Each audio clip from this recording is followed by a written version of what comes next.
Oke teman-teman semua, berjumpa kembali dengan Nana Hendra Cipta.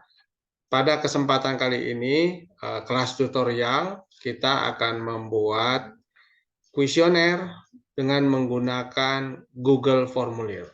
Nah, Google Formulir dapat digunakan dengan berbagai macam cara ya, dalam rangka untuk menyusun kuesioner, kemudian juga membuat kuis, ataupun data-data yang lain gitu. Nah, pada kesempatan kali ini bagaimana caranya untuk membuat kuesioner melalui Google Formulir? Nah, mari bersama-sama kita lihat gitu. Nah, pertama-tama ini adalah tampilan yang ada di Google Formulir ya. Pertama-tama yang harus kita klik itu adalah formulir kosong karena kita akan membuat formulir ya, ataupun kuesioner gitu, kuesioner sesuai dengan keinginan kita gitu. Nah, untuk menyusun kuesioner ya, di sini kan ada beberapa pilihan gitu ya. Nah, kuesioner yang harus kita susun itu kan biasanya dalam bentuk rentang ya. Nah, beda dengan apa namanya pertanyaan-pertanyaan pilihan ganda misalnya ataupun soal-soal pilihan ganda gitu ya. Nah, kuesioner itu biasanya dalam bentuk rentangan skala 1 sampai dengan 5. Maka pertama-tama yang harus kita pilih di awal itu adalah kita memilih opsi ini nih. Opsi ini yang kita pilih adalah skala linier. Nah, jadi skala linier itu nanti menggambarkan rentang opsi dari 1 sampai dengan 5. Misalkan setuju, sangat setuju, tidak setuju, sangat setuju, dan seterusnya begitu ya. Nah, pertama bisa kita isi dulu, mungkin di sini judulnya itu adalah kuesioner penelitian. Ya. Kita isi kuesioner penelitian. Kemudian distribusikan di sini, mungkin di sini isinya itu adalah memperkenalkan diri kita. Nama saya Nana Hendra Cipta. Pada kesempatan ini kita melakukan penelitian tentang hubungan antara kinerja dengan misalnya kecerdasan spiritual. Nah, karena itu, dalam rangka untuk mendapatkan data tersebut,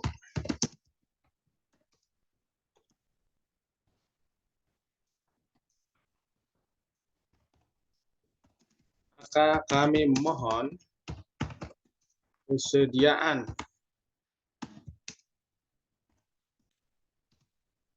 Bapak atau Ibu untuk mengisi kuesioner ini. Nah, kira-kira seperti ini ya, tapi ini kan hanya contoh saja, bisa dikreasikan lebih lanjut, artinya bahwa deskripsi ini menggambarkan apa sebenarnya tujuan dari penyusunan kuesioner yang akan kita lakukan itu ya. Nah, sesudah selesai deskripsi mengenai kuesioner penelitian ini yang kita masukkan, selanjutnya kita mulai mengisi di sini ya, mengisi pertanyaan-pertanyaan gitu ya. Nah, pertanyaan-pertanyaan yang berkaitan dengan misalnya di sini saya konteksnya adalah mengenai kinerja. Nah, berarti saya akan mengisikan instrumen kinerja ya. Tinggal di copy saja. Ini saya kopikan langsung dari instrumen yang sudah jadi. Copy langsung ke sini misalnya. Nah, jadilah seperti ini. Nah, ini adalah butir-butir pernyataan yang berkaitan dengan kinerja yang akan kita ukur. Nah, ini ya, seperti ini. Misalkan saya tidak selalu menghasilkan hal baru dari hasil pekerjaan yang saya lakukan. Nah, ini nanti opsinya kan untuk kuesioner itu biasanya dalam bentuk rentang ya. Kalau untuk kuesioner kinerja di sini contohnya adalah mulai dari sangat setuju ya sampai dengan sangat tidak setuju gitu ya. Jadi kita isi saja label 1 itu sangat tidak setuju. Label 5 itu sangat setuju. Nah, ini kan nanti dalam bentuk rentang. Nah, kemudian satu lagi di sini nih, di deskripsi ini pun nanti bisa saja kita cantumkan keterangan begitu ya. Nah, misalnya di sini untuk mengisi kuesioner ini misalnya. Tapi ini opsional saja begitu ya untuk mengisi kuesioner ini misalkan. Bapak Ibu misalnya.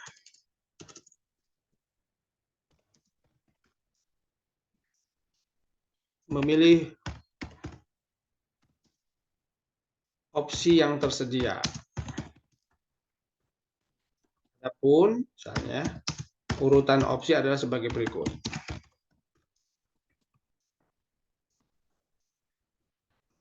Nah, jadi bisa kita cantumkan di sini misalkan sangat setuju atau sangat tidak setuju misalnya. Ini satu misalkan. Kemudian sesudah itu tidak setuju misalkan 2. Kemudian berikutnya lagi kurang setuju misalnya.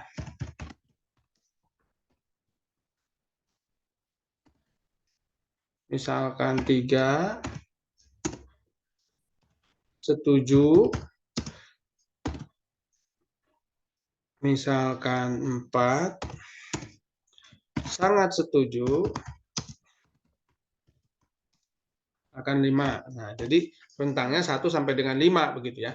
Nah, ini bisa kita cantumkan di sini karena kan nanti dalam opsi-opsi yang tercantum di kuesioner ini sebenarnya rentang tidak setuju, kurang setuju, setuju itu tidak terlihat gitu. Itu kan hanya berupa rentang nilai saja begitu ya. Sehingga ini bisa kita tambahkan di deskripsi ini gitu ya, agar nanti bisa lebih jelas bahwa ketika responden itu mengisi sangat tidak setuju, artinya rentangnya itu 1. Ketika 2, ya maka itu artinya tidak setuju. Ketika 3 itu artinya kurang setuju dan seterusnya sampai dengan sangat setuju. Nah, ini sudah kita peroleh ya satu pernyataan gitu untuk satu butir kuesioner kinerja misalkan begitu. Nah, kemudian yang berikutnya ya, apa yang harus kita lakukan selanjutnya gitu. Nah, yang harus kita lakukan berikutnya itu adalah kita tinggal kopikan saja, duplikasikan saja karena kan ini polanya sama. Duplikasikan seperti ini. Nah, ya kan? Kemudian kita kopikan lagi untuk butir pernyataan yang berikutnya. Misalkan butir pernyataan yang nomor 2 kita kopikan begini. Langsung tinggal copy ya. Nah, seperti ini ya, langsung muncul kan? Nah, sedangkan untuk opsi-opsi yang lainnya tidak usah kita isi di sini karena ini kan sudah otomatis gitu. Kita hanya tinggal mengisikan butir-butir pertanyaan saja ataupun butir-butir pernyataan saja. Nah, kemudian dari masing-masing butir-butir pertanyaan ini kita bisa melakukan setting di sini wajib diisi misalnya begitu ya. Nah, demikian juga untuk yang nomor ini wajib diisi misalnya. Nah, jadi kita sudah mendapatkan dua kuesioner gitu ya, 2 butir pernyataan kuesioner gitu. Nah, sekarang kita lanjutkan ke setelan. Nah, bagaimana cara untuk mengubah begitu ya setelan tampilan dari kuesioner ini. Gitu. Nah, misalkan bisa kita lihat ini bisa dijadikan sebagai kuis kalau mau ya, tapi ini sebenarnya tidak cocok kalau untuk kuesioner itu gitu. Atau mau kumpulkan email misalnya, silakan nanti ini nanti ketika responden itu akan mengisi kuesioner di sini harus